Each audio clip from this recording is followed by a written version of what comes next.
सरकारी दफातर even corporate sector में भी टू सम एक्सटेंट एक कल्चर है लोगों को शिकायतें करके इंक्वायरियों में फंसा देना, चस्के लेना और उसको गिरा के उसकी लाश पे अपना कद इकट्ठा ऊंचा करना।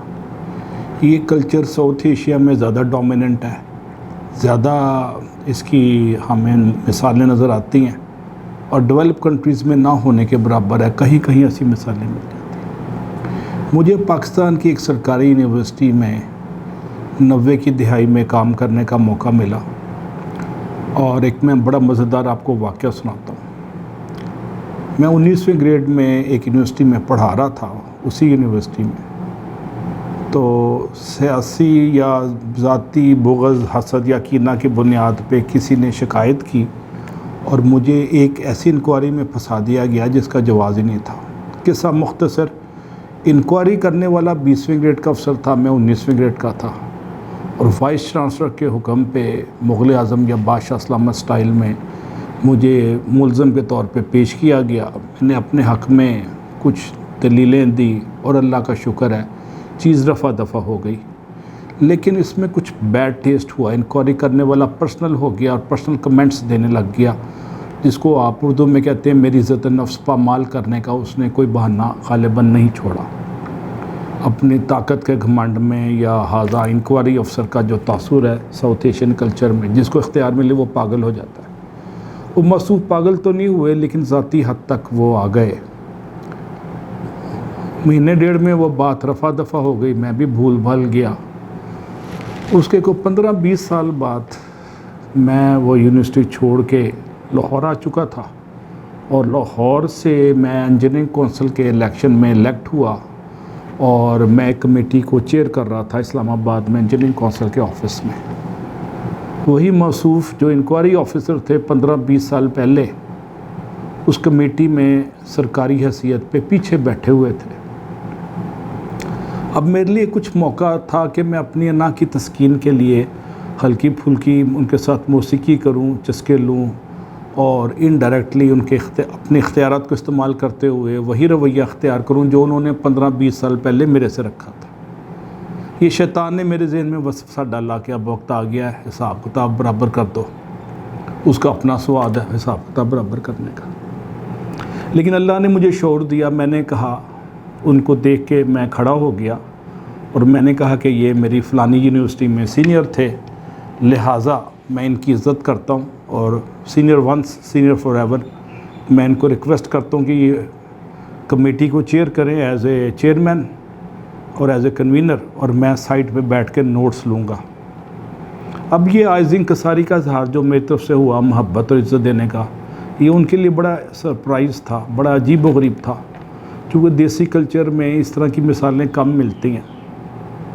मैंने निस्बतन शायद आला ज़र्फ़ी का या अच्छे ज़र्फ़ का इज़हार किया, उन्होंने उसको पॉजिटिव रजिस्टर किया और मेरे इसरार पे उन्होंने मीटिंग चेयर की जो 2-3 घंटे जारी रही। मैं नोट्स लेता रहा, जिसको मिनट्स ऑफ द मीटिंग कहते हैं, और बाद में उन्होंने अपने इख्तियारात से कुछ फ़ैसले किए, कुछ अनडू किए एंड सो फोर्थ। कहानी ख़त्म हो गई।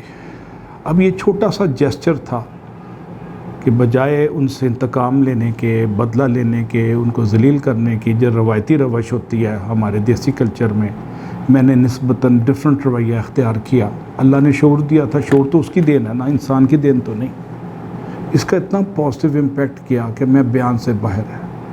मैं फैमिली के साथ कार पे लाहौर से गया हुआ था, उन्होंने इसरार किया और मुझे अपने घर में शाम को बहुत ही इसरार करके डिनर पे बुलाया। बड़ा VIP डिनर दिया उन्होंने। इशू डिनर या फूड की तनव्वो या वैरायटी या महंगा होना नहीं है, इशू वो मोहब्बत और इज़्ज़त है जो उन्होंने मुझे दिया और ये उस मोहब्बत और इज़्ज़त के अगेंस्ट था जो मैंने उनसे अर्न किया। तो कहानी यहाँ ख़त्म नहीं होती, पार्ट 2 देखें। 2-3 साल बाद मैंने लाहौर में अपने स्टूडेंट्स के एक डेलीगेशन को इस्लामाबाद भेजा बस में भर के, तो उनको रात रहने का मसला था।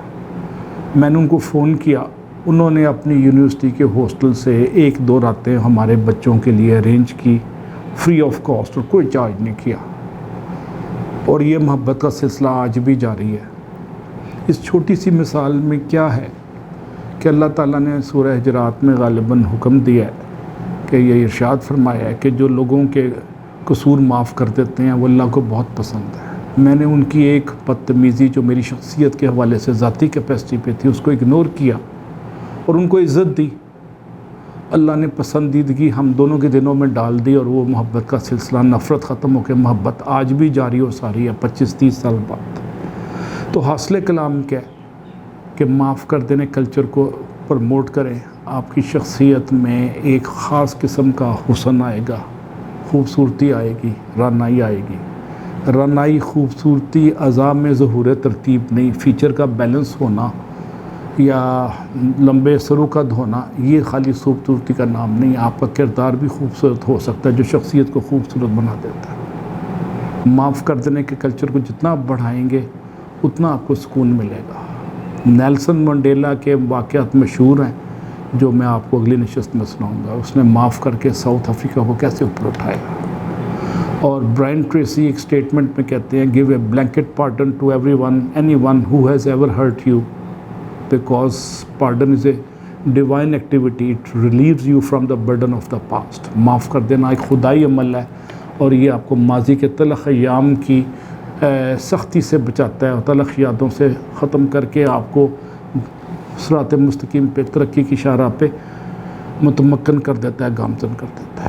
معافی کر دینے کو اپنے شخصیت کا حصہ بنائیں اور سکون کی نیند سوئیں، سکون کی نیند سوئیں۔